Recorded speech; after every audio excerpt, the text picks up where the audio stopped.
देखो chapter number 5 का test दी थी मैंने इसके पहले की, हम लोगों ने 4th चैप्टर तक के टेस्ट देख चुके हैं, उसके वीडियो भी है ना, तो वहां तक यदि कवर नहीं की होगी तो वहां से कवर कर लेना। चैप्टर नंबर 5 खोलिए बैठो बुक तो समझ में आएगा सब। पहला क्वेश्चन है चरक सूत्र 5 का क्या नाम है। तो मैंने यही बोली हूँ कि जैसे जैसे हम चैप्टर कवर करते जाएंगे वैसे वैसे हमको नाम याद रखने हैं।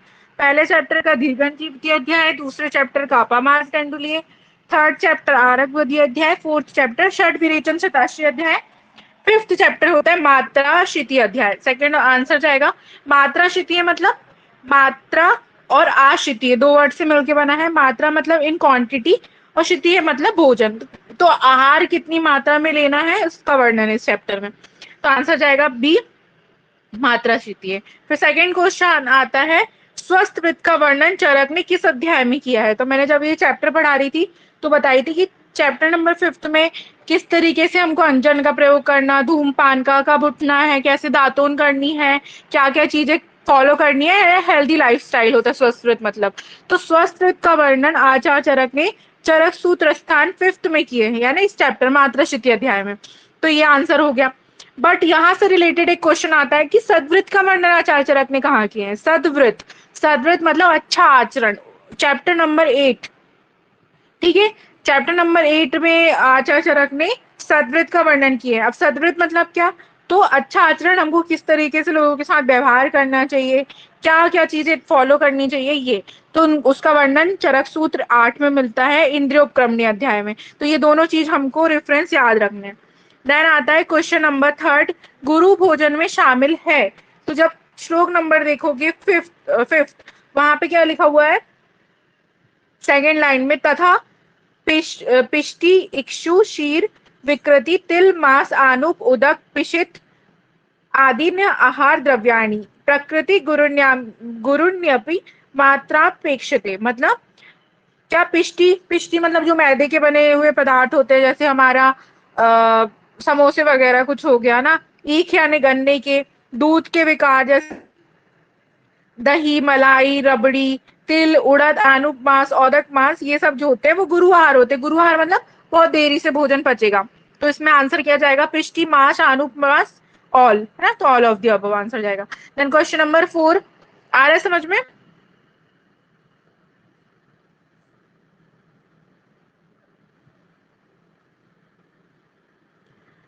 क्वेश्चन नंबर 4 देखो, तरह अनुसार लघु द्रव्य में किन पंच महाभूत की प्रधानता होती है। तो मैंने बताई थी गुरु जो होते हैं, गुरु आहार जो होता है वो अग्नि को बढ़ाने का काम करता है, तो इसमें अग्नि और वायु दो महाभूत प्रधान होंगे, तो आंसर जाएगा सी वायु अग्नि, है ना। फिर क्वेश्चन नंबर 5, गुरु द्रव्यों में किन महाभूत की प्रधानता होती है। तो ये भारी होते हैं पचने में, अग्नि को क्या करते हैं मंद करते हैं, तो इसमें पृथ्वी और जल महाभूत की प्रधानता होगी, आंसर जाएगा option number C. Question number 6, Charak अनुसार लघु द्रव्य की मात्रा कुक्षी की कितनी होनी चाहिए। तो ये क्वेश्चन धोखे से मुझसे लघु टाइप हो गया, मैं गुरु पूछना चाह रही थी, तो ये क्वेश्चन कैंसिल है ना। पर सुनो यहां से देखो क्वेश्चन नंबर 7, यहाँ पे हमने क्या पढ़े थे, त्रिभाग साहित्यम अर्ध साहित्यम व गुरु उपदेश्यते, यानी गुरु आहार की मात्रा कितनी होनी चाहिए हमारे कुक्षी का 1/3 भाग या 1/2 भाग। तो यदि मैं यहाँ पर गुरु पूछती तो आंसर जाता ए एंड बी बोथ। अब मैंने पूछ ली लघु, पर ऑप्शन वहां मैच ही नहीं कर रहे, तो लघु में आंसर था ना अति साहित्यम, है ना, ना अति साहित्यम, मैंने हमारी कुक्षी पूर्ण तरीके से ना भर जाए ऐसा हमको लघु द्रव्य का आहार लेना है, तो ये क्वेश्चन कैंसिल था। बट यहाँ यदि गुरु होता तो आंसर 1/3 भाग और 1/2 भाग दोनों जाता, श्लोक नंबर 7 में लिखा हुआ है। देन क्वेश्चन नंबर 7, प्रकृति बल वर्ण सुख आयुषा किसके लिए कहा गया है। तो क्वेश्चन नंबर श्लोक नंबर 8 जब देखोगे चैप्टर नंबर 5 का लिखा हुआ है उसमें प्रकृति बल वर्ण सुख आयुषा योज्यत उपकार्यत, मतलब ये मात्रा पूर्वक आहार में लिखा हुआ है, बट ये वर्ड जो है सेम ये शुद्ध रक्त के लिए भी बोला गया है, ठीक है, तो आंसर जाएगा सी बोथ। तो यहाँ पर आप नोट कर लेना कि मात्रा पूर्वक आहार के साथ ऑल्सो फॉर रक्त ये चीज बोली गई है। क्वेश्चन नंबर 8 में बोला गया है बल्लूर का मतलब क्या होता है। बल्लूर मतलब होता है सूखा हुआ मांस को बल्लूर बोलते हैं। श्लोक नंबर 10 में देखोगे उसकी हिंदी में लिखा हुआ बल्लूर शुष्क शाकानी, तो रेगुलर हमको यूज नहीं करना किसका, बल्लूर, यानी ब्रैकेट में लिखा हुआ सूखा मांस। ये क्वेश्चन एनआईए 2007 में आ चुका है, तो सूखा मांस आंसर जाएगा। देन क्वेश्चन नंबर 9, किन द्रव्यों का प्रयोग नित्य नहीं करना चाहिए? श्लोक नंबर 12 में देखो क्या लिखा हुआ है, नित्य प्रयोग करने वाले द्रव्य। शाली मुद्गान सैंधव आमल की यवान अंतरिक्षम पया सर्पी जांगलम मधु चाभ्यासित, यानी षष्ठी चावल, शाली चावल, मुदक यानी मूंग की दाल, सैंधव नमक नमक, आंवला, यव यव यानी जौ, अंतरिक्ष का जल यानी वर्षा का जल, सर्पी यानी घी, और जांगल मांस और मधु का अभ्यास हम निरंतर कर सकते हैं। तो ऑप्शन देखो, यव, आंवला, गोमांस और दुग्ध। तो गोमांस का सेवन हम नित्य नहीं कर सकते, गोमांस तो वैसे भी वर्जित है, तो आंसर जाएगा सी। क्वेश्चन नंबर 10, किन द्रव्यों का सेवन नित्य कर सकते हैं? तो अभी इसी क्वेश्चन से आंसर जाएगा। क्या था ये श्लोक हमको याद लर्न करना था, मैंने बताई थी।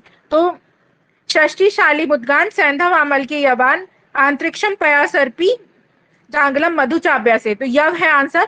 यवक, दही और मत्स्य का सेवन हम रेगुलर नहीं कर सकते। देन क्वेश्चन नंबर 11, व्यापक इंद्री कौन सी है? तो जब मैं ये चीज पढ़ा रही थी तो मैंने बताई थी कि हमारी शरीर में व्यापक इंद्री जो होती है वो होती है हमारी चक्षु, त्वचा। त्वचा व्यापक मतलब जो पूरे शरीर में अवेलेबल है। इसी तरीके से हम ऑर्डर में पढ़ते हैं, largest organ of the body क्या है? स्किन है, तो आंसर जाएगा त्वचा। क्वेश्चन नंबर 12, प्रधान इंद्री क्या है? तो जब आप लोग श्लोक नंबर 14 का देखोगे विमर्श, उसकी दूसरी लाइन में दिया हुआ है चक्षु प्रधानम सर्व इंद्रियाणाम विदुषा, यानी आचार्यों ने चक्षु जो हमारी नेत्र है उसको प्रधान इंद्रिय बोले। तो ये दोनों क्वेश्चन पूछे जाते हैं, याद रखने हैं कि व्यापक इंद्रिय मतलब हर जगह अवेलेबल कौन सी इंद्रिय होगी? तो पूरे शरीर में हमारी त्वचा है, त्वचा होगी व्यापक इंद्रिय, और प्रधान इंद्रिय होगी हमारी चक्षु। क्वेश्चन नंबर 13, आचार्य चरक अनुसार श्रेष्ठ अंजन कौन सा है? तो श्लोक नंबर 15 देखो, सौभिरंजनम नित्यम हितम अक्षनो प्रयोजित पंचरात्रि अष्टरात्रि व्रत श्रवणार्थे रसांजन, यानी सौभिरंजन को हम नित्य प्रयोग कर सकते हैं, इसलिए श्रेष्ठ होता है। तो आंसर जाएगा सौभिरंजन। क्वेश्चन नंबर 14, रसांजन का प्रयोग कब करना चाहिए? तो इसी श्लोक में लिखा हुआ है पंचरात्रि अष्टरात्रि, मतलब 5 या 8 रात्रि में इसका प्रयोग करना चाहिए, एक हफ्ते के बीच में। तो आंसर जाएगा सी, पंचरात्रि अष्टरात्रि। लेकिन आचार्य बागभट्ट ने सप्तरात्रि बोले, तो ये दोनों रेफरेंस हमको ध्यान रखना है, ठीक है। क्वेश्चन नंबर 15, ततः डैश कर्म हित दृष्टि प्रसादनम, यानी श्लोक नंबर जब देखोगे 17, उसमें सेकंड लाइन में दिया हुआ है तथा श्लेष भरम कर्म हितम दृष्टि प्रसादनम, यानी आंखों को विशेषकर कफ से भय रहता है, तो उसके लिए हमें श्लेष भर यानी कफ नाशक कर्म करने चाहिए, ऐसा श्लोक में बोला गया है। तो आंसर आएगा श्लेष भर, सी। क्वेश्चन नंबर 16, अंजन का प्रयोग कब करना चाहिए? तो श्लोक नंबर इसके जस्ट बाद वाले में दिया हुआ है 17 में कि दिन में अंजन का प्रयोग हमें नहीं करना है, क्योंकि सूर्य की रोशनी में जो है जब अंजन उसके कांटेक्ट में आएगा तो आंखों को खराब करेगा। तो रात्रि में ही अंजन का प्रयोग बताया गया है, इसलिए ये आंसर जाएगा इसमें बी, रात्रि में। ये BHU 2007 और उदयपुर PG 2006 में क्वेश्चन पूछा हुआ है, ठीक है।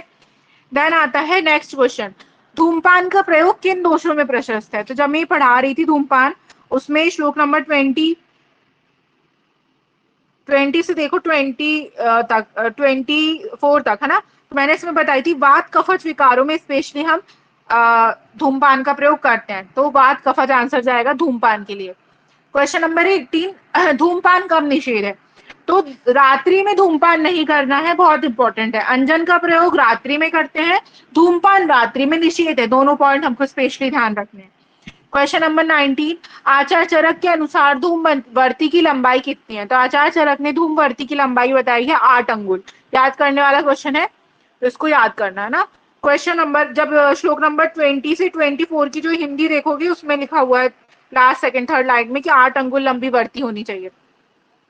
देन क्वेश्चन नंबर 20, हड़ताल और मनाशिला का प्रयोग करते हैं। तो हड़ताल मनाशिला जो है श्लोक नंबर 26 में दिया हुआ है, श्वेता ज्योतिषमती चय हड़तालम मनाशिला, ये अपराजिता आदि शिरोविरेचनिक धूमपान में करते हैं। धूमपान की 3 भेद बताए गए हैं, स्नेहिक, प्रायोगिक और विरेचनिक। तो इसमें शिरोविरेचनिक धूमपान जो है उसमें हम हड़ताल मनाशिला का प्रयोग करते हैं, आंसर जाएगा बी, ठीक है। आ रहा है समझ में?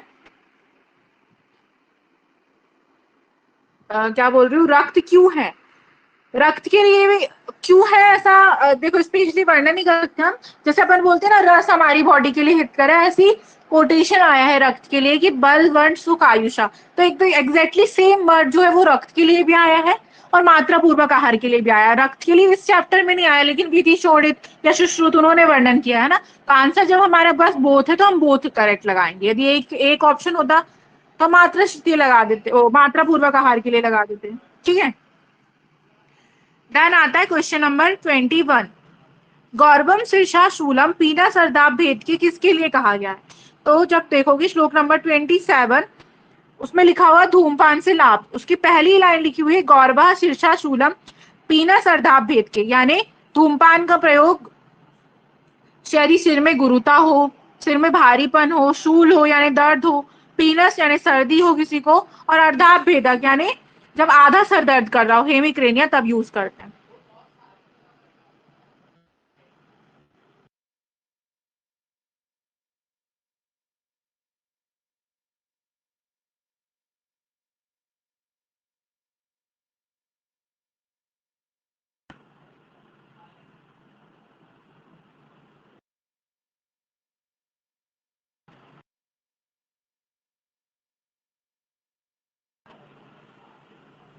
ठीक है, तो ये हो गया हमारा क्वेश्चन नंबर 21। गौरवम शीर्षा शूलम पीना सरदाब भेद के बोला गया धूमपान के लिए। देन क्वेश्चन नंबर 22, प्रायोगिक धूमपान के कितने काल होते? तो मैंने अभी बताई कि धूमपान के 3 भेद बताए गए हैं, स्नेहिक, प्रायोगिक और गैरेचनिक। तो प्रायोगिक धूमपान के टोटल 8 काल बताए गए हैं। ये पीएससी 2011 में आ चुका है क्वेश्चन। 8 काल कब कब होते हैं? तो इसकी ट्रिक होती है भो शिव आ निदान। भा में ओ की मात्रा भो, आधा सा, छा छतरी का उसमें छीव छी, और वा खाली बा, भो शिव आ निदान। ठीक है, तो अब इसकी वो दे रही हूं मैं। देखो, भो से भोजन, आधा सा से भोजन के पश्चात, आधा सा से स्नान के पश्चात, छी से छीक के पश्चात, वा से वमन के पश्चात, आ से अंजन के पश्चात, नी से निद्रा के पश्चात, दा से दातोन के पश्चात, और ना से नस्य के पश्चात। तो जब ये पैराग्राफ पढ़ोगे तो अपने आप ये समझ में आ जाएगा। टोटल प्रायोगिक धूमपान के 8 काल बताएगा। 8 काल मतलब इन इन चीजों के बाद हम प्रायोगिक धूमपान का प्रयोग कर सकते हैं। नंबर 23, धूमपान के अयोग्य रोगी कौन है? तो देखो श्लोक नंबर 41 से लेके 45 तक ये दिया हुआ है। इतने सारे नाम लिखे हुए हैं ना, उसमें मैंने मार्क करवाई थी। गर्भिणी सेकंड लाइन में दिया हुआ है, मद है ना, तिमिर। तो इन सब में शंखक, रोहिणी, प्रमेय, ये सब में जो है मेन मेन मैंने मार्क कराई थी। उसमें से एक क्वेश्चन है कि धूमपान के अयोग्य रोगी कौन है? तो ऑप्शन के हिसाब से सारे होंगे। बीएचयू 2010 में क्वेश्चन आ चुका है। क्वेश्चन नंबर 24, धूम को सदैव कहाँ से निकालना चाहिए? तो जब श्लोक नंबर 46 की हिंदी पढ़ोगे तो हमको 2 तरीके से धूमपान करना बताया है, एक नाक से, दूसरा मुख से। पर उन्होंने बोले हैं कि आप कहीं से भी धूमपान करो, चाहे मुंह से पकड़ रहे हो या नाक से कर रहे हो, हमेशा निकालना मुख से ये धुएं को। यदि हम नाक से निकालते हैं तो दृष्टि को भय रहता है, मतलब आंखें कमजोर हो सकती है, खराब हो सकती है। तो आंसर जाएगा कि धूम को सदैव कहाँ से निकालना है पूछा ना, इसलिए मुख से आंसर जाएगा ना, दोनों से नहीं जाएगा। दोनों से हम पी सकते हैं, लेकिन निकालना हमको सिर्फ मुख से ही है। देखो इसी नेक्स्ट क्वेश्चन, क्वेश्चन नंबर 25 इससे रिलेटेड है। कंठगत दोषों में कहाँ से धूमपान करना? तो ये पैराग्राफ पढ़ो। सिर, नाक और नेत्रगत दोषों में धूम पीने योग्य पुरुष हो तो नासिका से धूमपान करना है, और कंठगत दोष हो तो मुख से करना है।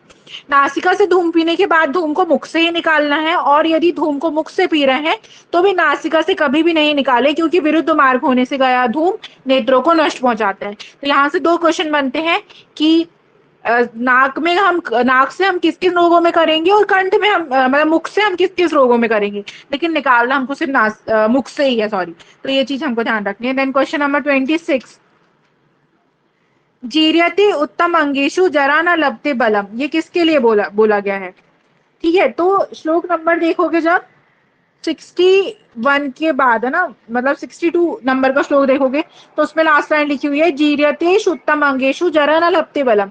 नस्य के लिए बोला गया। उन्होंने बोला है कि जब हम नस्य का रेगुलर प्रयोग करते हैं, यानी जैसे नाक में अणु तेल वगैरह डालते हैं ना, उसका यदि रेगुलर प्रयोग करते हैं तो उत्तमांग यानी सिर में उत्पन्न होने वाले जितने भी व्याधि होती है जो बुढ़ापे के समय होती है, जैसे बाल का झड़ना पकना, ये सब नहीं होता। तो ये एकदम ये कोटेशन रट लेना है कि ये नस्सी के लिए बोला गया है, ये ऑलरेडी प्रीवियसली पीजी वगैरह में आ चुका है। ठीक है, देन क्वेश्चन नंबर 27, अणु जल की प्रयोज्य मात्रा क्या है? तो यहाँ पे मैंने लिखाई थी कि हम अर्ध मात्रा में अर्धपल मात्रा में इसका प्रयोग करते हैं। ठीक है, तो यहाँ पे हमको ध्यान रखना है कि देखो श्लोक नंबर 68 में लिखा हुआ है, अस्य मात्रा प्रयुंजित तेलम अर्ध पलोन्मितम। अर्ध पल प्रयोग करते हैं, एक पल में 4 तोला होते हैं, आधा पल मतलब 2 तोला में मात्रा में, 2 तोला मतलब अप्रोक्सीमेटली अभी मॉडर्न के अनुसार से देखिए तो 20 ग्राम। ठीक है, ये हो गया। फिर आता है क्वेश्चन नंबर 28, अणु तेल में किस दुग्ध का प्रयोग करते हैं? तो इसी से क्वेश्चन है ये। श्लोक नंबर 67 में लिखा हुआ है सेकेंड लाइन में, अथास्य 10 में पाके समाशम छागलम पया। छागल मतलब होता है बकरी, मैं पहले भी बता चुकी हूँ, सेकंड चैप्टर में आया था ये वर्ड। तो बकरी के दूध का प्रयोग हम इसके पाक के लिए करते हैं। तो ये 2 क्वेश्चन यहाँ से मिल गए हमको कि आधा पल मात्रा में प्रयोग करना है अणु तेल के निर्माण में। अजा दुग्ध यानी बकरी का पर्याय अजा भी होता है, छाग भी होता है, तो अजा दुग्ध का प्रयोग करते हैं। क्वेश्चन नंबर 29, अणु तेल का कितनी बार पाक करते हैं? तो इसी श्लोक में अभी हमने पढ़े 10 में पाक, यानी 10 बार टोटल पाक करते हैं ना। पूरा पैराग्राफ अच्छे से पढ़ना, ऑलरेडी पढ़ा चुकी हूँ। ये अणु तेल के क्वेश्चन चल रहे हैं, इनमें से सारे क्वेश्चन पीजी में पर्टिकुलरली पूछे जाते हैं, या फिर कोई भी आपका यूजी का एमसीक्यू वाला एग्जाम हो। क्वेश्चन नंबर 30, अणु तेल में किस जल का प्रयोग करते हैं? तो देखो अणु तेल में श्लोक नंबर 66 की पहली लाइन में लिखा हुआ है, विपाच्यते छत गुणे माहेंद्रे विमले अभ्यासी। माहेंद्र जल यानी कि वर्षा का जो जल होता है, आकाशीय जल जिसको हम गंगा जल भी बोलते हैं, उसको महेंद्र जल भी बोलते हैं, उसका प्रयोग करते हैं। क्वेश्चन नंबर 31, अणु तेल में कितने गुना जल का प्रयोग करते हैं? तो 100 गुना जल का प्रयोग करते हैं। बहुत इंपॉर्टेंट है, 5 क्वेश्चन इससे मैंने अभी तक बता दी। आधा पल मात्रा में प्रयोग करेंगे, यानी किसी को यूज करना तो हम आधा पल मात्रा में करते हैं ना। दूसरा, बकरी के दूध का प्रयोग करते हैं पकाते समय, टोटल 10 बार पाक करते हैं, महेंद्र जल का प्रयोग करते हैं, और 100 गुना जल लेते हैं हम। ठीक है, तो ये 5 क्वेश्चन एकदम रट लेना। नेक्स्ट आता है क्वेश्चन नंबर 32, आचार चरक अनुसार दातून किन रस प्रधान होनी चाहिए? तो देखोगे जब श्लोक नंबर 71 उसमें क्या लिखा है, आपोथित अग्रम द्वय कालो कषाय कटु तिक्तकम, यानी उन्होंने बोला है कि दातून हमको 2 बार यूज करनी है दिन भर में, वो कषाय कटु और तिक्त रस प्रधान होनी चाहिए। तो आंसर जाएगा सी। लेकिन यही यदि पूछा जाए सुश्रुत के अनुसार तो आंसर जाएगा डी, कषाय मधुर कटु कषाय, मतलब यहाँ पे ऑप्शन थोड़ा गलत हो गया, कषाय मधुर कटु और तिक्त, चारों रस बताए आचार्य सुश्रुत ने, लेकिन आचार्य चरक ने मधुर रस नहीं माना, उन्होंने कषाय कटु तिक्त ही माने। तो ये आंसर हमारा सी चला गया चरक के अनुसार। क्वेश्चन नंबर 33 बहुत ज्यादा इंपॉर्टेंट क्वेश्चन है और यहाँ से 99% चांस होते गलत होने के। आचार चरक के अनुसार दातून की लंबाई कितनी है? तो आचार चरक ने कहीं पर भी दातून की लंबाई का वर्णन नहीं किए हैं, तो आंसर जाएगा डी, कोई भी नहीं। ठीक है, यदि मैं पूछती सुश्रुत या बागभट्ट तो 12 अंगुल आंसर जाता, लेकिन आचार चरक ने ना ही दातून की लंबाई बताई है, ना ही जीवा निर्लेखन यानी जो टंग क्लीनर होती है उसकी लंबाई बताई है। बहुत बार क्वेश्चन गलत होता है क्योंकि हमारे दिमाग में 10, 8 या अंगुल बैठा है ना, तो हम वो लगा देते, लेकिन हम ऑप्शन भरते ही नहीं, कोई नहीं, क्योंकि चरक ने दातून की जिह्वा निर्लेखन की लंबाई का वर्णन नहीं किया है। बहुत ज्यादा इंपॉर्टेंट है, हाईलाइट कर लेना, 5 स्टार। श्लोक नंबर क्वेश्चन नंबर 34, चरक अनुसार कौन सा वृक्ष की दातून वर्णित नहीं है पूछा है। श्लोक नंबर 73 में देखोगे तो करंज कनेर मदार मालती अर्जुन असन, इन 6 वृक्ष की दातून बताए है ना। क्या है? करंज, करवीर, अर्क, मालती, अर्जुन, असन, मतलब इन सब की कर सकते हैं अपन, किसकी नहीं कर सकते? बिल्व की। बिल्व आंसर, किसकी नहीं करनी पूछा ना, तो बिल्व आंसर जाएगा। क्वेश्चन नंबर 35, जाति कटु पुगानाम लवंगस्य फलानी किसके लिए कहा गया है? तो ये जो है श्लोक नंबर 77 में दिया हुआ है, जाति कटु पुगानाम लवंगस्य फलानी चा, ये मुख्य सुगंधित द्रव्य जिनको हम माउथ फ्रेशनर बोलते हैं ना, तो जाति फल, सुपारी, लौंग, ये जनरली हम क्या खाने के बाद यूज करते हैं मुख को सुगंधित करने के लिए, तो इसका आंसर जाएगा मुख्य सुगंधित द्रव्य। क्वेश्चन नंबर 36, हन्वो बल स्वर बलम वदनो उपचयस्य परा, मतलब अपनी जो जौ होती है उसको बल देता है, स्वर को बल देता है, मुख, बदन मतलब मुख, एक बा बकरी का बदन होता है, वो उसका मतलब होता है शरीर। एक बा वचन वाला बदन होता है, उसका मतलब होता है मुख। इन सबको स्ट्रॉन्ग करता है वो क्या होता है, तो हमारा आंसर हमको एकदम से क्लिक करेगा दांतोन होगा, लेकिन इसका आंसर जाएगा स्नेह अंडूष। श्लोक नंबर 78 की फर्स्ट लाइन में दिया हुआ है, हनवोर बलम स्वर बलम बदनो उपचया परम। बहुत हाईलाइट कर लेना, जहां क्वेश्चन गलत होने के चांस होते हैं वहां हमको एकदम अटेंटिव रहना है ना। क्वेश्चन नंबर 37, दृष्टि प्रसादन लब्धे मारुता उपशम्यति। ठीक है, मिला ये क्वेश्चन, है ना। ये दिया हुआ है हमारे पैरों में जब हम तेल मर्दन करते हैं, तो सुने हो गया आयुर्वेद में बताया गया है श्लोक नंबर 91, जब हम पैरों में तेल मर्दन करके सोना चाहिए। सरसों का तेल किसके, आंखें अच्छी रहती हैं। तो उन्होंने बोल दिया है बुक में, देखो, दृष्टि प्रसादनम लप्ते मारुतः उपशाम्यति, यानी दृष्टि का प्रसादन करता है और वायु का शमन करता है। तो आंसर जाएगा पैर में मर्दन, पैर तेल अभ्यंग। ठीक है। श्लोक नंबर 38, श्वेत भीभत्सता हंति, तो ये किसके लिए बोला गया है, तो शरीर परिमार्जन के लिए बोला गया है। ऑप्शन जाएगा सी, श्लोक नंबर 93, शरीर परिमार्जन मतलब शरीर को गीले कपड़े से पोंछना। श्वेत यानी जो भी पसीना है, बीभत्स है, जो भी हमारे बॉडी अच्छी घिनौनी से दिख रही है उसका हरण करता है ना, तो शरीर परिमार्जन। श्लोक नंबर 39, क्वेश्चन नंबर 39, इसका श्लोक हमको बहुत अच्छे से याद करना है। श्लोक नंबर 94, ठीक है। पवित्रम वृषम आयुषम स्वम श्वेत मलापहम शरीर बल संधानम स्नान ओजस करम परम। तो जामनगर 2013 में क्वेश्चन आ चुका है। तो पवित्र स्नान करने से क्या होता है, पवित्रता होती है, यानी साफ सुथरे लगते हैं। वृष यानी फर्टिलिटी को बढ़ाएगा, आयुष यानी एज को बढ़ाता है, श्रम श्वेत यानी थकान, जो भी हमारी स्वेद यानी एक तरीके से स्वेटिंग हो रही है ना, जितनी भी शरीर की गंदगी है उन सबको दूर करता है, शरीर को के बल को बढ़ाता है और ओज को बढ़ाता है। तो आंसर हमारे लिए इसमें ऑप्शन के हिसाब से ऑल जाएगा। श्लोक बहुत इंपॉर्टेंट है, याद करना है।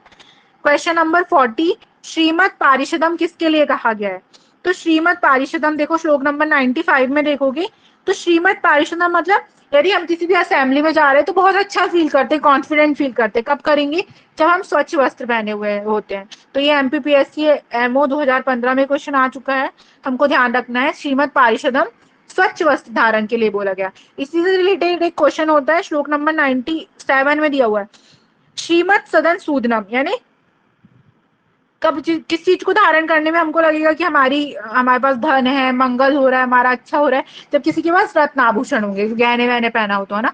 तो श्रीमद सदन सूदनम ये वर्ड आया है रत्न आभूषण धारण के लिए, और श्रीमद पारिषदम वर्ड आया है स्वच्छ वस्त्र के लिए। दोनों में कंफ्यूज नहीं होना है हमको, दोनों क्वेश्चन याद रखने हैं।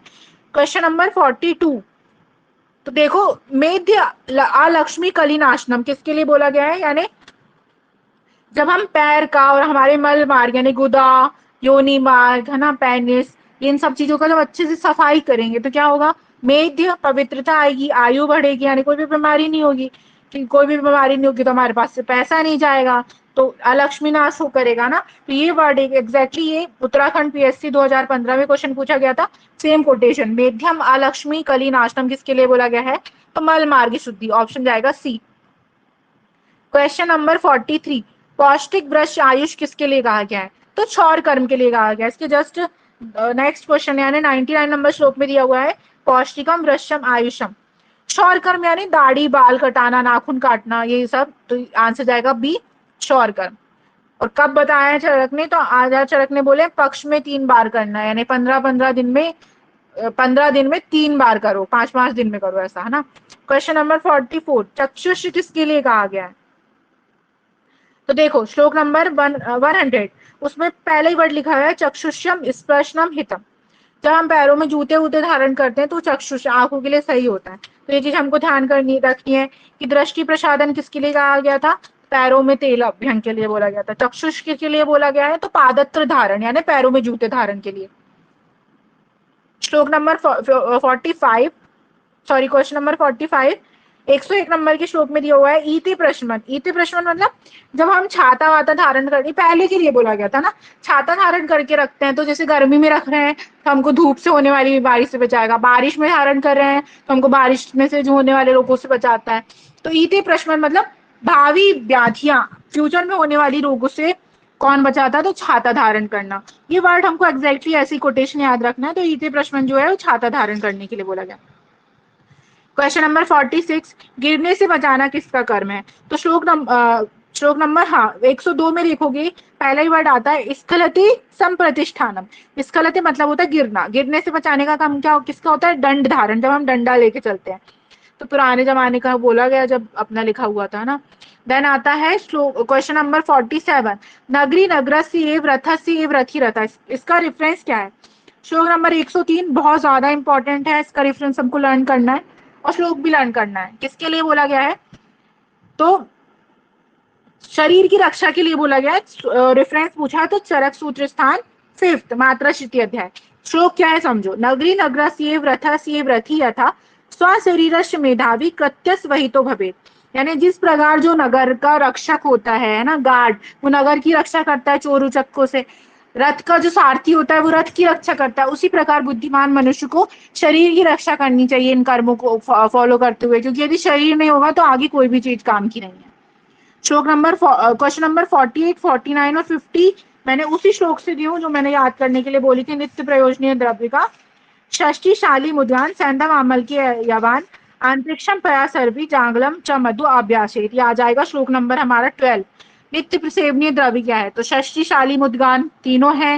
तो क्वेश्चन नंबर 48 का आंसर जाएगा ऑल। फिर इसमें भी नेक्स्ट क्वेश्चन भी है सैंधव आमल की यवान, तो आंसर जाएगा ऑल।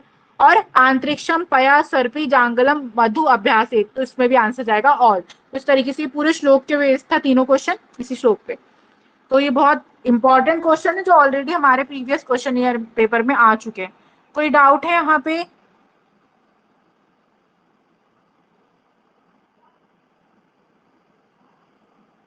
आया समझ में? नेक्स्ट संडे के दिन मैं चैप्टर नंबर 6 का टेस्ट लूंगी, तो उसको प्रिपरेशन करना। यहाँ तक कोई भी डाउट हो तो मुझसे पूछ सकते हैं ना। ठीक है, चलो, गुड नाइट।